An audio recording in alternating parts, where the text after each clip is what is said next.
Welcome to CQ Blind Hams, your source for everything amateur related, tutorials, radio reviews, and so much more. Come on in and stay a while. Welcome everybody to CQ Blind Hams podcast and YouTube channel. My name is Joel. My call sign is W0CAS. I'm located in Crossville, Tennessee, and we have Bob with us today.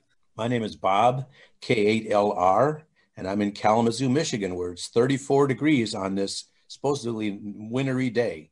And we have Buddy with us. Buddy, where are you from? What's your call sign? Yeah, hi, this is Buddy, KB5ELV. I'm in beautiful and hysterical Erie, Pennsylvania, where we're not getting nearly as much snow as we usually get. We've only had 2 good snows so far this season, one right at the beginning of December, one right around Christmas, and not a whole lot otherwise. So it's a pretty mild winter for us. Which kind of scares me because I'm wondering if we're gonna get our butts kicked here pretty quick. But anyway, that's where I am. I'm in Erie. The 5 comes from Texas, but I've been here for 19 years. Wow. And I've got my Pennsylvania. And my call sign's a 0. It's a vanity call because I wanted to get something with my name in it. And CAS is almost my last name. It's CASE. But anyway, the reason we're here today is to talk about a list that was generated that I accumulated from radios that we recommend for a new blind ham. And then there's several reasons that a radio would make that criteria for a new blind ham. And we're going to kick it around to Bob. What do you think would be some criterias that would be good for a new blind ham to get a radio? Well, you want to make sure the radio gives the operator who can't see some feedback, whether that be CW or verbal feedback, or through a braille display, just so they get some feedback from the radio so they know what frequency they're on, what talk group they're on, what node they might be on, all that kind of stuff. And it's important to get that kind of feedback from the radio. Buddy, you got any ideas what you think a new blind ham would be looking for in a radio? Yeah, I'd agree with that. I think too, it's important to understand that accessibility doesn't always necessarily have to mean that the radio talks. There are many radios that can be used that, of course, we have to find other means to use them. For example, a lot of radios have, these days anyway, have... The criteria that I kind of put in the list was, first of all, Zoom.us, Zoom meeting, window. Cheap enough that a new blind ham may be able to afford, because, a lot of us are on fixed incomes, so you try to find an economical radio that does everything that you would want to get out of a radio. So price is one point that I thought of when I looked at this, when I created this list. And accessibility is another one. And the third, and one of the most important, I think, is availability. A radio that you can't get, I don't care how accessible or how cheap it is, if you can't get it, it's no good to you. So I picked this list of radios that I picked and put on blindhams.com. All those radios are available today from either Radio Store, Amazon, different places like that. I think the hotspots one hotspot they're recommending comes from Estonia, but that's on, we'll go around to that later. But Bob, what would be your first pick for an HT for a new blind ham? You got any in mind? Well, Joel, I need to give this proviso. I can't think of a perfect radio. Okay, there is no perfect radio. Given that option, for an example, I think the easiest to use is a GD77 because the keys are larger, the arrow keys are larger, it's more defined, it has better sound. The disadvantage of the GD77 is when the battery is full, it has slightly distorted audio. Once the battery goes down to voltage, the audio is fine on receive. But that's the radio I would pick, I think, the easiest, absolute easiest to use. I'm back. Okay, buddy. Bob just suggested the GD77 as his pick for a handheld. What would be your pick for a handheld for a new blind ham? If not getting into DMR digital, let's just say analog first of all, and it could be a digital radio, but let's just say an analog HT. Okay, so first I wanted to sort of finish with my sort of interface thoughts, and that is that, you know, modern radios now, a lot of them have menus. So if it doesn't talk, you want to find one where the menus either don't wrap or where they give some kind of audible indication of when you get to the beginning of them, and when you get to default settings. A lot of radios will have like a beep that sounds when it hits a default setting or the beginning of a menu, and you can sort of count from there. And that's what we did back in the old days a lot. But you know, there are often workarounds for these things. As far as HTs, I really, well, any radio really, I hate to sort of give an opinion on best, because what does that mean, right? Best for what, and under what circumstances? Overall, I really like the Kenwood THD74 because, well, first of all, because it does speak a lot. Second, it has really good audio. But the disadvantage to it is that it's very expensive. It's a close to $500 handheld. So if you're on a budget, probably not a great pick. Otherwise, I agree with Bob. The GD77, you know, for what it is, a sub $100 radio is fantastic, especially after you load the Open GD77 software onto it. For analog, purely analog, I don't know what, you know, purely analog is pretty hard to find new.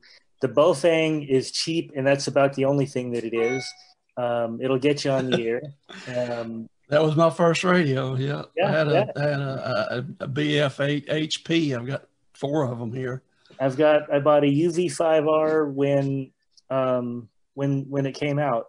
And so I'm going to wander off on a bit of a tangent, because some people may know that I've put together a couple of eyes-free blind user guides for a couple of Chinese radios, and actually sighted people have found them pretty useful too.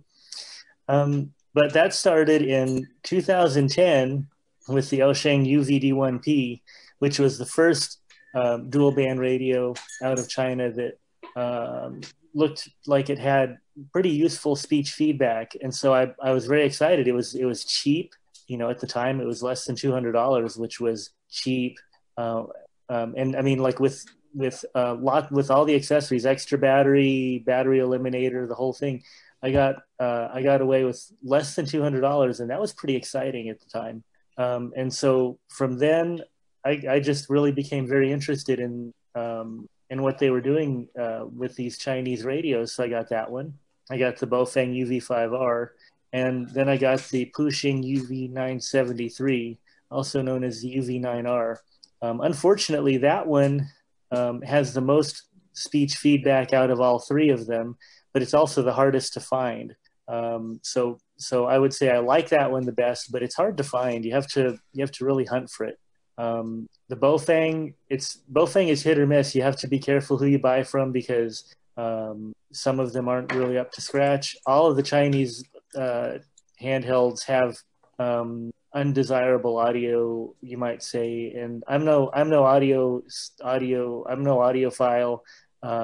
but Patrick, K4DYI Patrick, and Chris Smart VE3, what the heck is his call? RWJ, thank you. Yes, yeah, they could talk with you at length about those audio characteristics and point out exactly where they are lacking in all of these radios.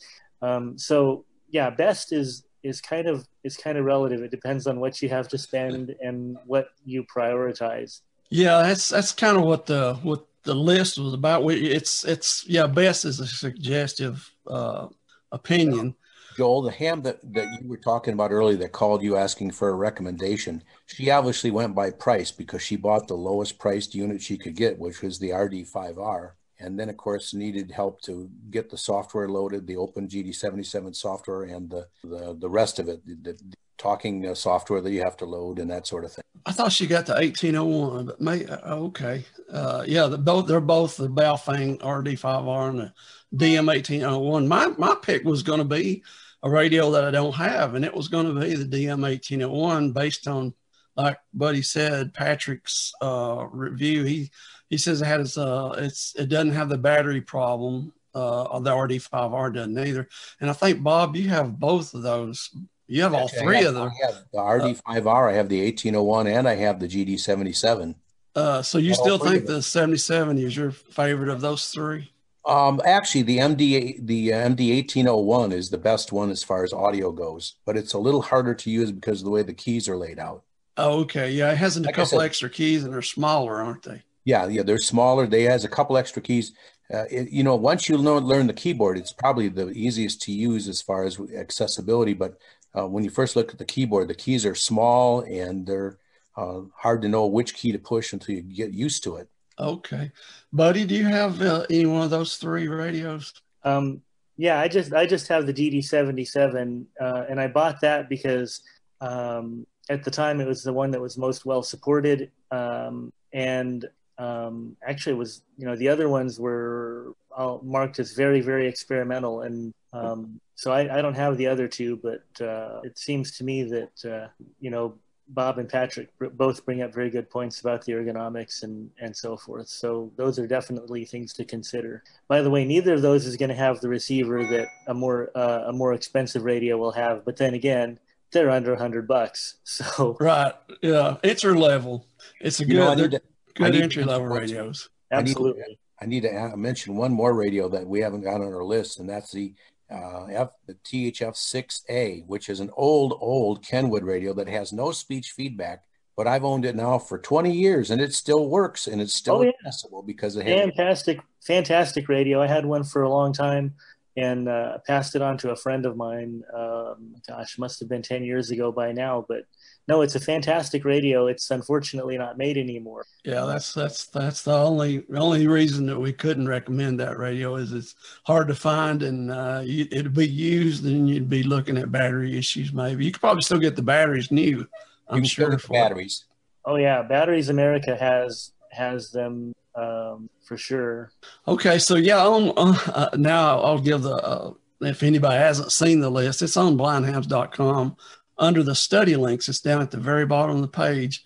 And the four radios that we talked about, the DM1801 was the top one for the audio quality. And then the RD5R 77 and the THD 74 was at the bottom of the list because of price. And that's the only reason. Other than that, it'd been at the top of the list.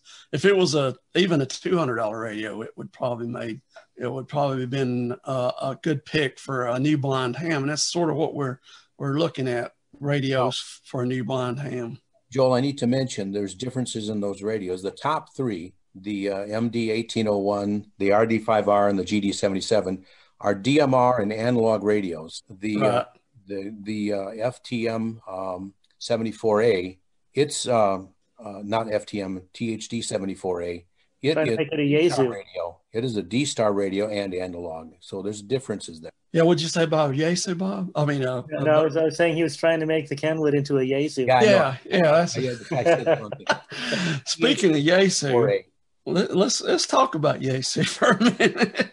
Yes, I'd like to talk about Yaesu. They are great radios for sighted people. Let's just put it out there. Go ahead, Bob. Their handy talkies are not very accessible. They do not have menus that show a default spot.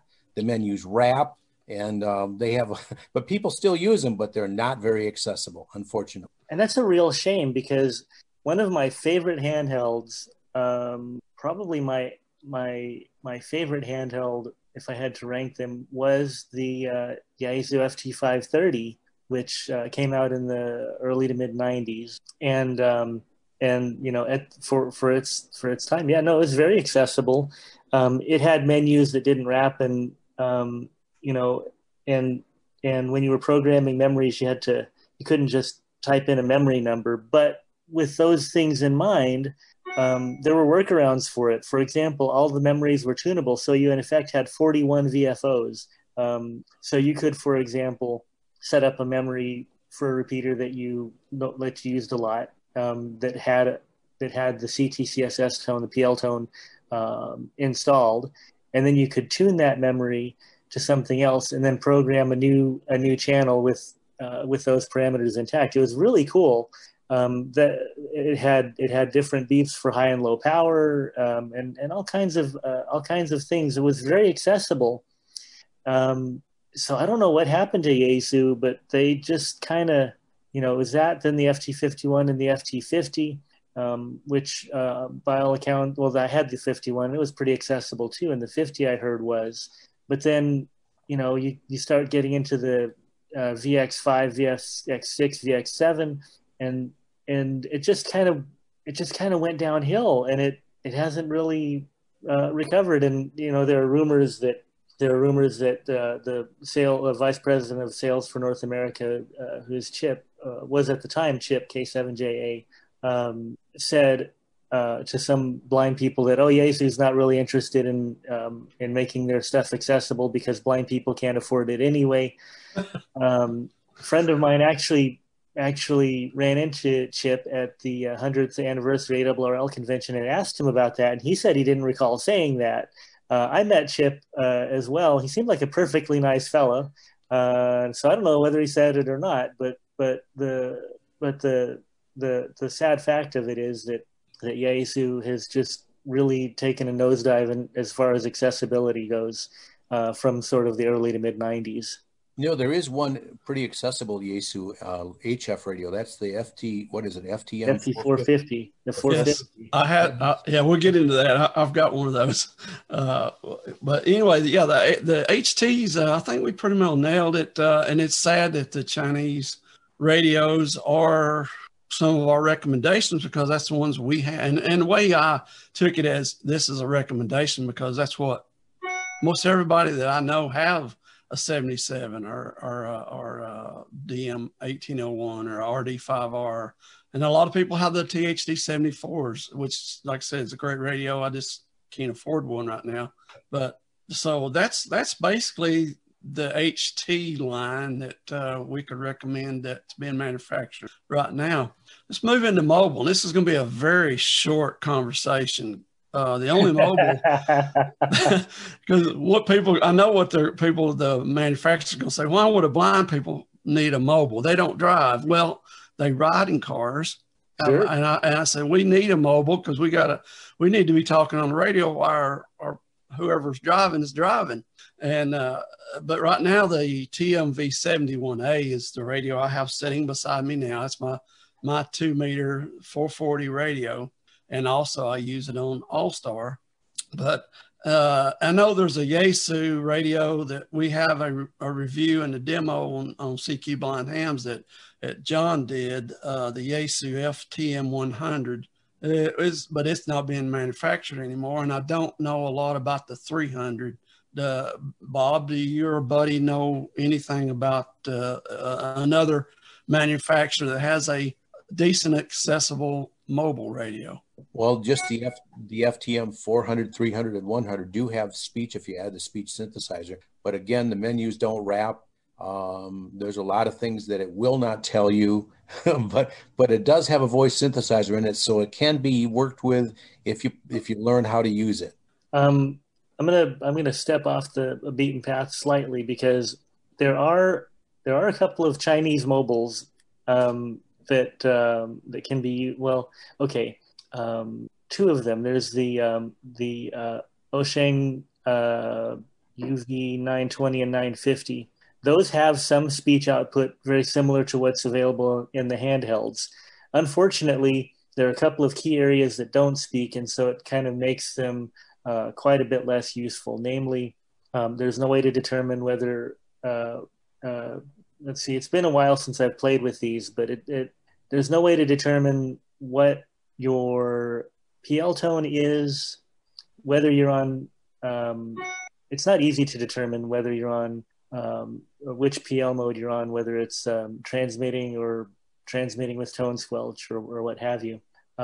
Also, I think, determining the power level, didn't have an easy way to tell that, nor did setting the offset amount. As I recall, it's like I say, it's been a while, but short version is it talks, but don't let that fool you. It's almost but not quite enough.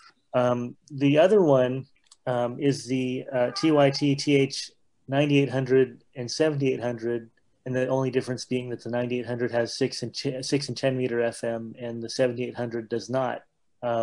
Angelo can probably talk about these a little bit more than I do, because while I have one, I don't use it a lot, but I have one. It's sitting over here on my desk. But seems to be that it's also very accessible in that they've actually done something cool, because they sort of cloned a Yaesu FT8900, which has the same sort of markers, but there are different beeps that'll tell you whether you're on the left or the right VFO.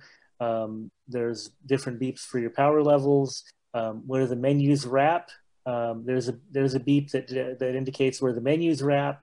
So all of these things make it very usable, and it's a lot less expensive than the Kenwood. I think that didn't the TMV71 get replaced by something else? No, they're still been manufactured. I just bought one not long ago from the main trading company. They make the 710, which it has APRS and GPS and something else. It does, right. And it's about a $500 radio. It doesn't talk as much. Oh, it doesn't talk as much. Oh, I'd be sad. Buddy, does the TYTs tell the channel like the Baofengs do? No, it doesn't have any speech at all. But one thing you can do is that you can enter the memory channel or the frequency directly from the mic. So you can always know where you are. Okay. And channel 1 has a beep as well. Like I say, Angelo can probably talk a little bit more about that if he actually gets to say anything on these things, because he has one too. Okay. Yeah, I looked at that radio really hard when I first was going to buy ham, and that's when I decided to just go ahead and buy the Baofeng BF8 HP as my first handheld, and then I bought a Kenwood TS2000, which I don't regret. But it did HF and VHF, UHF, and that's one of the reasons I thought buy a shack in a box, and that option is not available anymore. The TS2000s are no longer being sold. You can buy them used though, and they're available. They're a good radio. They are a great radio. Mine got hit by lightning, but it still works. It just doesn't work through the serial port, so I can't do cat control. If I can mention, Joel, anybody prospective ham who's listening to this podcast, remember that if you buy a radio and you try to buy an accessible one, there's a learning curve. Don't worry about that. Just get your feet wet. Go learn to go to some places and ham study, I think it is, and you can learn about how to take the exam and then get on the air and get your feet wet. Don't worry about that. You'll learn as you go. Yeah, and here's the kicker. Everybody listening to this and they're fixing to buy your first ham radio, it will not be your last ham radio. Is that right, buddy? How many do you have, buddy? I don't know. Your wife might listen, so you better not say. I've got too many. That's all I'll say. Too many. Sorry, I had to go check on Angie. What was the question? The question was, I said, I was telling everybody the first ham radio you buy won't be your last one. Oh, absolutely not. Then I said, how many do you have, buddy? And then I said, don't say, because your wife may listen to the podcast. No, she's upstairs. Actually, I've got my wife is a really good sport about this. Her father was into CB, and he was a React guy, and she's very radio friendly. In fact, she even told me she'd help me with building projects. So she's kind of awesome like that. That's great. As far as first radio won't be your last, absolutely true. I don't have any of my first radios anymore. That was over 30 years ago now. So I've gotten rid of my radios over time, but I still have the T8, the what is it? 6A, the FTM 6A or no? THF 6A. THF 6A. THF 6A. Yeah, I still have that one, and that's 20. Like I say, it's 20 years old. I just bought new batteries for it. Runs like a watch, doesn't it? It sure does. It's the oldest Timex. No, actually, it's a Rolex. I think that's a good one. The other one that's a fantastic radio, and when I first got my ham radio license, I wanted this one, but I ended up getting the Kenwood equivalent of it instead. The Icom O2AT, things built like a brick, completely accessible. Everything was done from the keyboard. Nothing, no menus, no wrapping, no nothing. Wow. Of course, it was also in 1988, 1980. I think it came out in 1985, but I got my license in 87. I got one a dozen years or so ago, lent it to a friend, have not seen it since. That's a good friend. Yeah. Yeah. Right. But fantastic radio. Wouldn't mind another one. The dual band equivalent is the IC32AT. Man, those things you could I've heard of people dropping them from their towers and they still work. So try that with anything modern. Forget about it. No, you set these Chinese ones down on the desk too hard, you might be in trouble. That's about right. And I found out about these radios. This is something for the new people. Don't leave your radio laying around. They will reproduce, because I started out with one Baofeng and ended up with 4. I started out with 1 DMR radio. Now I've got 5 DMR radios here. They somehow they reproduce. I don't know how they do it, but they do. And so be careful when you buy your first radio. Do we have to have that discussion? Yeah, they tend to multiply magically. When a mommy radio and a daddy radio love each other very, very much. Yeah. Is that what happens? I wonder how they all showed up here. Yeah, that's the way it is. Don't even talk about Amazon being. But I wanted to mention, Joel, now that we're talking about radios, handy talkies a lot. If you want, you need to get access to the World Wide Web, through a hotspot to really make them effective, unless you have a local repeater you can get it, because the range of a handy talkie is limited. Yes. Analog, 5-7 miles on a good day, unless you're going into a repeater. If you're on a hill. On a hill, yeah. Line of sight, or in blind terms, as far as you can get. Right. That's not right. But there are a lot of options for what we call hotspots, which actually turn the internet protocol, VoIP they call it, voice over internet protocol, into radio signals that our handy talkies can understand, either analog FM or DMR or any of the other digital modes. Right. And I guess you would call it the king of hotspots right now, as far as DMR, is the Shark RF OpenSpot 3. And it's pretty expensive, but it's a very good piece of gear. You can cross mode with it from D-Star to DMR, from DMR to Fusion. Just any of them, you can pick one and it'll go. That's the biggest difference with that one, because that's the only one that'll cross mode from D-Star to anything else. None of the other ones will cross mode, just not anything to D-Star or D-Star to anything, but the other ones it will. Right. There's several. I mean, there's hotspots coming out daily, and it's hard to keep up with them. But I put the OpenSpot on the list because a lot of us have. I had the OpenSpot 1, and Lightning got it. I bought the OpenSpot 2. I love it. I keep it in my go bag when I travel. I just plug it into a battery backup, connect it to my iPhone, and I traveled across the country last year on a train talking to everybody on my DMR radio, and that was a blast. And you can only do that with a hotspot or hit a repeater, but it's hard to do that going down with a train. So true that. Right, and you don't even know, or sometimes where the repeaters are. That makes it hard. Right. So do you guys have any other hotspots that you recommend? I know you can buy them from Amazon for $100. There was a guy in Texas named Bo. He was making them for us for $75.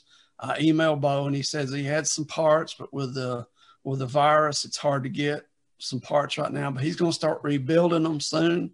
and I don't know what the price will be, but a lot of people bought those from him. There's another guy in Texas that makes them for a similar price, and I can't think of.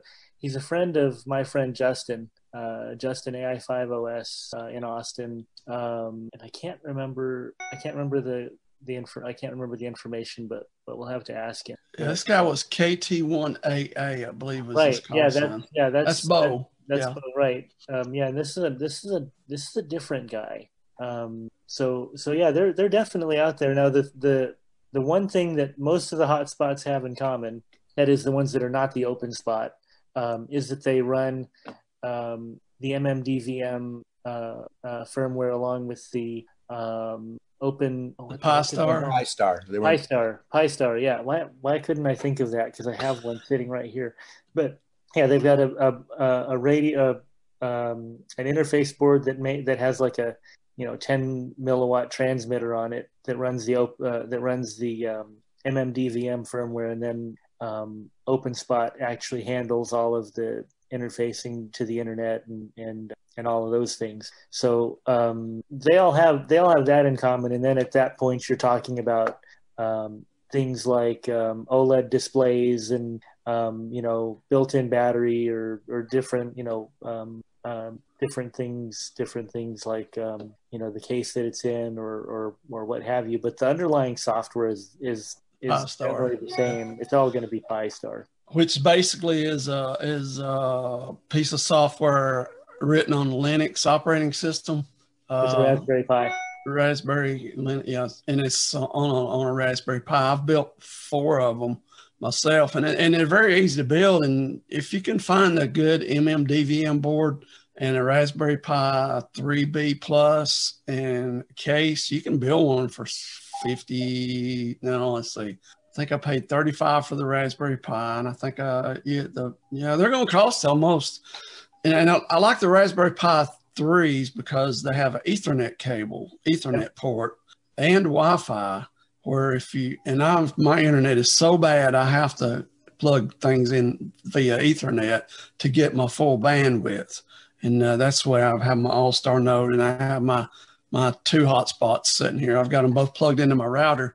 So they're very easy to assemble. There's 40 GPIO pins on top of the Raspberry Pi, and the MMDVM hat just plugs right into those 40 pins. Then you download the Pi-Star operating system, write that operating system to a micro SD card, plug it into the Pi, get you a good power supply, and you're off to the races. You got a hotspot. Now, you've got to be careful if you build your own hotspot. The Chinese boards range from junk to very... Yes, that's what I said. Find a good MMDVM. You can find, because they are absolutely junk, and you're going to have nothing but trouble. And then then that's true of the pre-built ones, so you have to be careful. The other thing about the pre-built ones is that most of them don't use the more powerful 3B boards or the 4 boards. They use the Pi Zeros, which are perfectly adequate for a hotspot, but they have less connectivity, so you don't have the Ethernet, you don't have the other USB ports. It's a slower, less powerful processor with less memory. So if you don't plan on doing anything else with it, and you're good with the smaller size, that's fine. Just be aware that it's a lower power computer. Although, having said that, my current hotspot, which works on D-Star right now, for some reason I haven't gotten around to troubleshooting why my DMR isn't working right at the moment. But it's running on an original Raspberry Pi B, the one that came out when did that come out? 2012, 2013? Wow, it's still going. I know why your DMR's not working. Okay. Well, both Brandmeister and TGIF are now requiring a new password. Okay. I think I just signed up for TGIF. As far as Brandmeister, yeah, I think I changed it. I'll have to. Anyway, I'll have to. Yeah, that's going to be another podcast, I think, Bob. That's a good idea. We probably need to do that. Do one about getting set up for DMR and all the things you need to do to get going. Used to be a little easier. You just go to radioddity.net and get an ID and put it in your radio and put it in your hotspot, and you're off to the races. But it's a little bit more complicated than that now. Very worth doing, though, if you want to transmit around the world on a $100 radio or less. But if you go step by step and you make a list of what you want to do and just go down and through each step, it's actually pretty easy. Don't think it's overwhelming, because it's not. It's actually very easy to do. You just have to go step by step and get the steps done. Right. Well, we got the handhelds and the mobiles, we did hotspots. So let's move down to AllStar nodes. I've got 3 on the list. Started out with a clear node, and I don't have a clear node, but I know a lot of people that do, and probably, Buddy, do you have a clear node? I know Bob does. I sure don't. I have one of the ones from Peter, the G7RPG. That's funny. So you got one of those. Bob's got a clear node, and I've got a Shari. That's the 3 that's on the list. All 3 represented here. There you go. Of course, you can always build one. Again, it's just a Raspberry Pi and then a USB sound dongle, which you can. There are several places that make them. What's his name? I think Repeater Builder has one. So does there's Repeater Builder, and then there's the other guy, Scott N3XCC. That, and I can't. No, it's Repeater Builder. No, he's Repeater Builder, and then there's Masters Communications. They have one more geared towards repeaters. Interface board, and then there's the URI, and there are a couple of other ones. But if you plug one of those into a Raspberry Pi and flash an SD card with the AllStar Link software, you can build a node as well. If you want to spend a little bit less money and put in a little bit more elbow grease, you can do that. And as at the time of this recording, I think my Shari node, the node by itself without the Raspberry Pi, is about $85, maybe $80 plus shipping, maybe $95, something like that. That's about what the dongles go for, maybe a little less. And there are a couple of them. A couple of options too. You can get one that you connect to an external radio. That's just the sound dongle, and you connect it to a radio, or you can get one that actually has another like 10 milliwatt, 50 milliwatt transmitter in it. I think one of the I can't remember if it's the Shari node or if it's one of the other ones from that same outfit. Has that, and so of course the G7RPG one, the yellow box node from the Hamvoit people, the clear node, and there's one or two others that have built-in transmitters, and a lot of them use the Baofeng BF888 for their radio. I think you can use the GD77 also, because it has a hotspot mode you can enable. Yeah, I was thinking about that. I was wondering if you could plug it into a Raspberry Pi with a programming cable. I was going to ask Patrick about that. Is there any way to make that work with AllStar? I'm wondering how you get a COS signal. Well, it comes through the USB cable when you go into hotspot mode. I'm sure it can be done. I've never done it, but I'd like to try it one. Yeah, there's a hotspot mode. You can use it on the 77, 77S, RD5R. And basically, instead of having to have an MMDVM board, your radio is the interface. I don't think you can talk on it, but you can use another radio to talk to that radio that's connected to the Raspberry Pi or a computer. Oh, right. I'm wondering though if that only acts as a hotspot for MMDVM. Yeah, I bet it does. Or analog. You sure? I'm pretty sure. Yep. Well, they didn't do AllStar then if it would pass analog. Well, I guess it'd be easy enough to try. I have a Pi, and I have a programming cable, and I have a GD77. Yeah, you have the open firmware on it. Yeah. Wow, somebody needs to try that, because I got two 77s here, and I'd like to build another AllStar node. There you go. Anyway, so we're pretty much agree those 3 are the top, and then you got another half dozen more ways to get an AllStar. And AllStar, would you guys recommend it as a first over DMR? I know the quality is much better. Is it more complicated well, the clear node's not. It's easier actually, probably with a clear node and a G7RPG to just plug it in and start talking. Yeah, and really, once you set it up, you just stick it in the corner and it goes. You don't have to do much with it after that. So, actually using it is no more complicated than using a phone. You just sort of once it's all set up, you just dial the node that you want. Right, and plus, like I said, the clear node has an app. You can do a lot of your adjustments from the app, right, Bob? Either on on Apple or on Android, either one. Just use the app. Yeah, that's what I'm missing. I know you can do it, but I don't have any. I have to go in through PuTTY and SSH into mine and do all that. But so how's the G7RPG? Does it have an app or? No, there is a web interface that you can do some stuff through, but no, there's not an app. Supermon, is that what you're referring to? Yeah, I think that's what it uses. So that's good. I would recommend but there you go. The clear node is what, $285, Bob?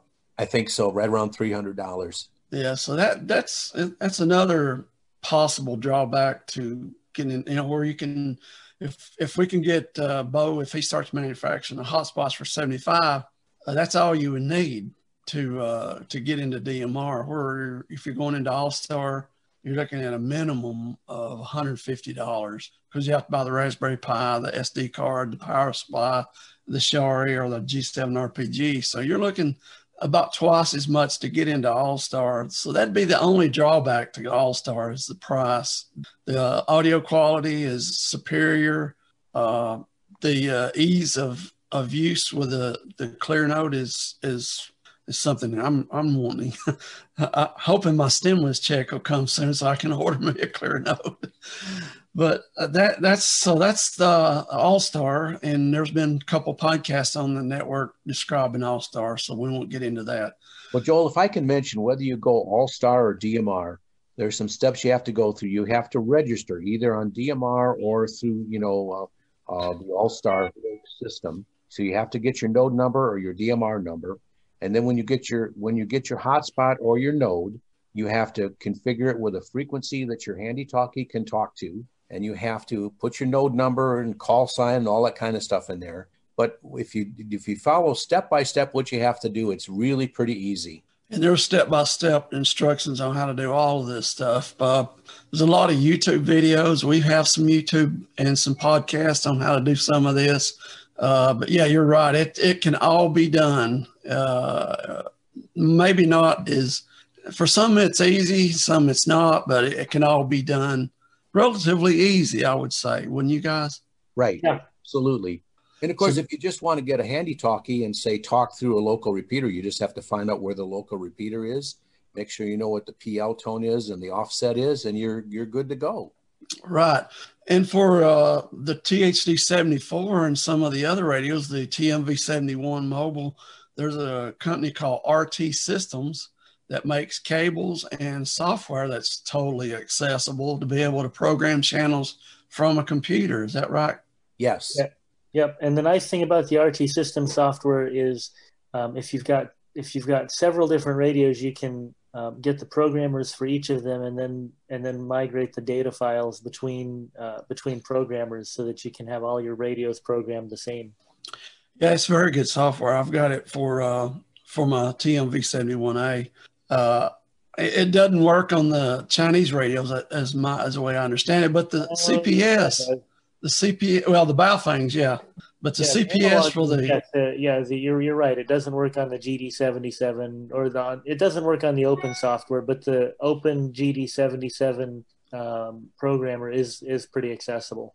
Yeah, it's very accessible. A lot of people are doing it, and and that's because of Roger Clark and the guys over at the Open GD77 project that has made all these radios available to us. Because they, like Bob said, they were bricks.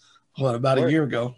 Yep, and don't forget about Ian, who very nicely packages everything up so that we don't have to go hunting through like 3 different Git repositories and so forth to get all the pieces. Right. Yes, Ian's been great too. He come on the podcast with us a couple of times and explained a lot of the way the software is put together and explained about how Roger Clark does his evaluations, and it's pretty good. It was pretty good. So look for on the roundtable Ian Spencer and the Open GD77 stuff. It's very good, and we have a link to Ian's download if you want to download his package. It's over on blindhams.com under the ham radio links. Just go down and look for Open GD77.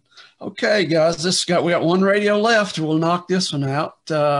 It's an HF radio.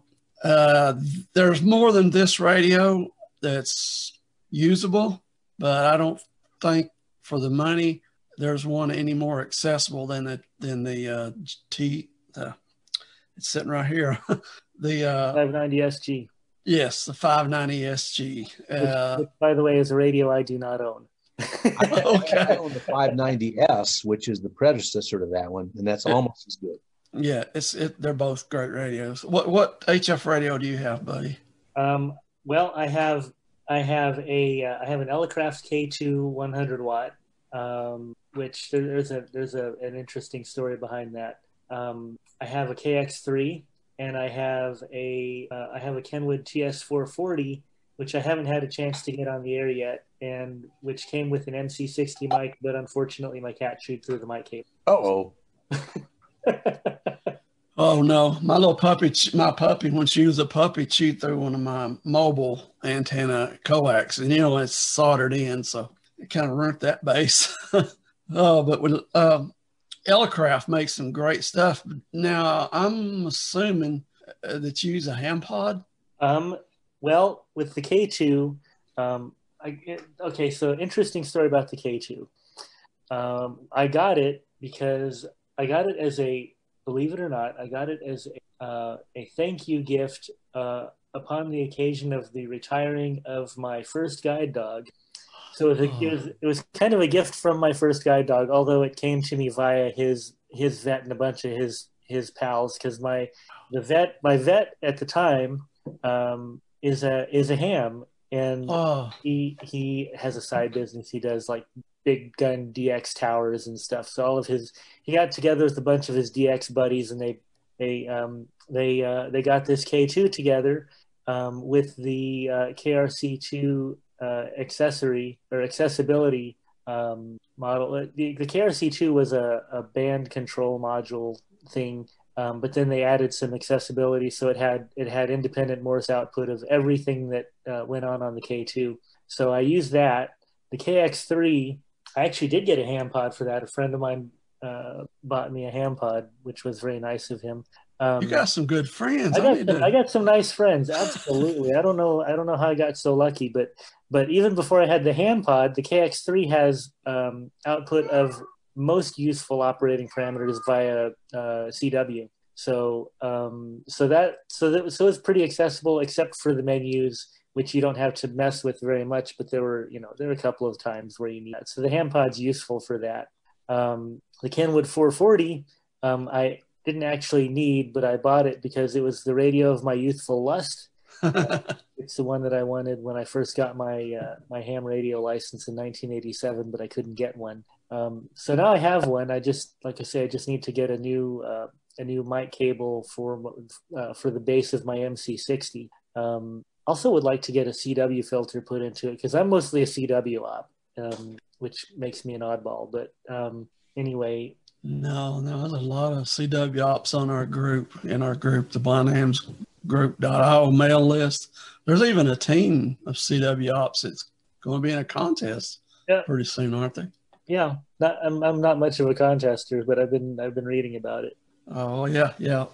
I've been reading about those guys that's doing the CW contest. And there's going to be an FT8 contest also. Yes, they are. Glad you mentioned that, Bob.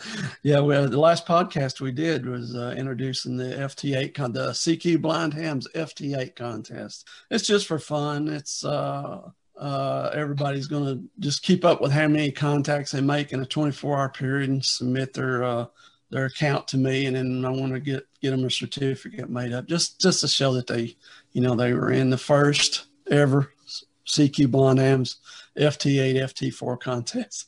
But it's just something to do to kind of let everybody exercise their equipment. Buddy, have you ever tried FT8? I have not. The software that Sam wrote called QLog makes FT8 and WSJTX very accessible. It gives talking menus built into the program, so you don't even need JAWS or NVDA to do it, because it uses the Windows narrator speech engine. So it works very well. We have a podcast about that also. I understand you need working eyeballs to initially set the FT8 part up, but yeah, there's a couple of things that needs a couple of boxes checked to get it set up. But that's true. And I'm trying to think of some of there's about 67 guys on the QLog users group, and it seems to me like some of those have been able to set it up without sighted help, but I'm not totally sure of that. But I did want to mention one thing, Joel, and that is for a prospective ham, if you have any questions, you can talk to any amateur radio operator and they'll help you out. We're one of the most helpful hobbies out there. And even though we have contests and things that are competitive, a contester will help out another contester, because that's just the way amateur radio is. It's a very helpful hobby. So just ask for help. That's right. We've got if anybody doesn't know about it, we have the Blind Hams network, and we just went to our double digits. We have 10 ways to connect to the Blind Hams Talk Group network. You can come in through AllStar, D-Sttar, DMR, 2 ways through DMR, through a Peanut, Echolink. Oh, come on, guys, help me out. Fusion X 25 now. P25 just came out. Wires X, P25. Yep. 10 ways. I counted them that's on blindhams.com. We have all the ways to connect. We have all the different nets on the network. Plus we have the mail list, the blindhamsgroup.io mail list. And all that can be found. Everything that we talked about can be found on blindhams.com. You can join. There's another mail group in the UK, Active Elements. You talked about Ian Spencer. He's with a group of guys and ladies over in the UK, and they have a great mail list also. By the way, if you want another source of accessible ham radio reading material, monthly magazines and so forth, you can join the RAIBC. What is it called? It's the radio. I forget what it stands for, but it's a charity in the UK that promotes ham radio for blind people and assisting blind people and getting licensed and equipped and all those things. If you're an international member, you can join for, I want to say it's like £14 a year, something like that, and of course, you can get audio versions of their licensing material, but you can also get audio versions of 4 or 5 different ham radio publications that volunteers read that you can download. Yeah, and Ian actually is one of the readers for some of the magazines. Yeah, QST is available on the the BARD system. BARD system, yes, yeah. Library service. Yeah, but if you're going to read QST, you better speed it up to about 175%. I read it at double speed. I've never made it through one without falling asleep. You're right. Oh man, that's poor old good. Joel. I'll tell you what, Joe Wilson. He's no Jake. What's his name? What was him? Jake. Yeah. Well, you just have to speed him up. I double speed him. Yeah, you really do. Oh my. Oh, and every once in a while he'll read a call incorrectly with an I instead of a 1. Yeah.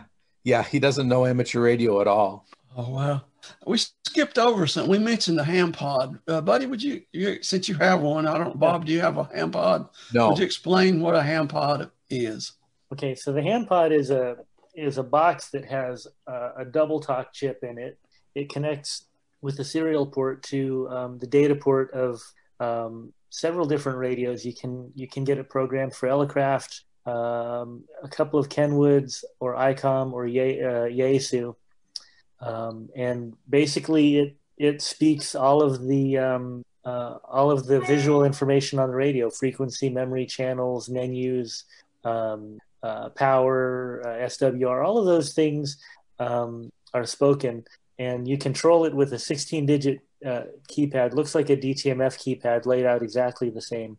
It's pretty nifty, and makes otherwise useless radio, partially inaccessible radios, HF radios anyway, very accessible.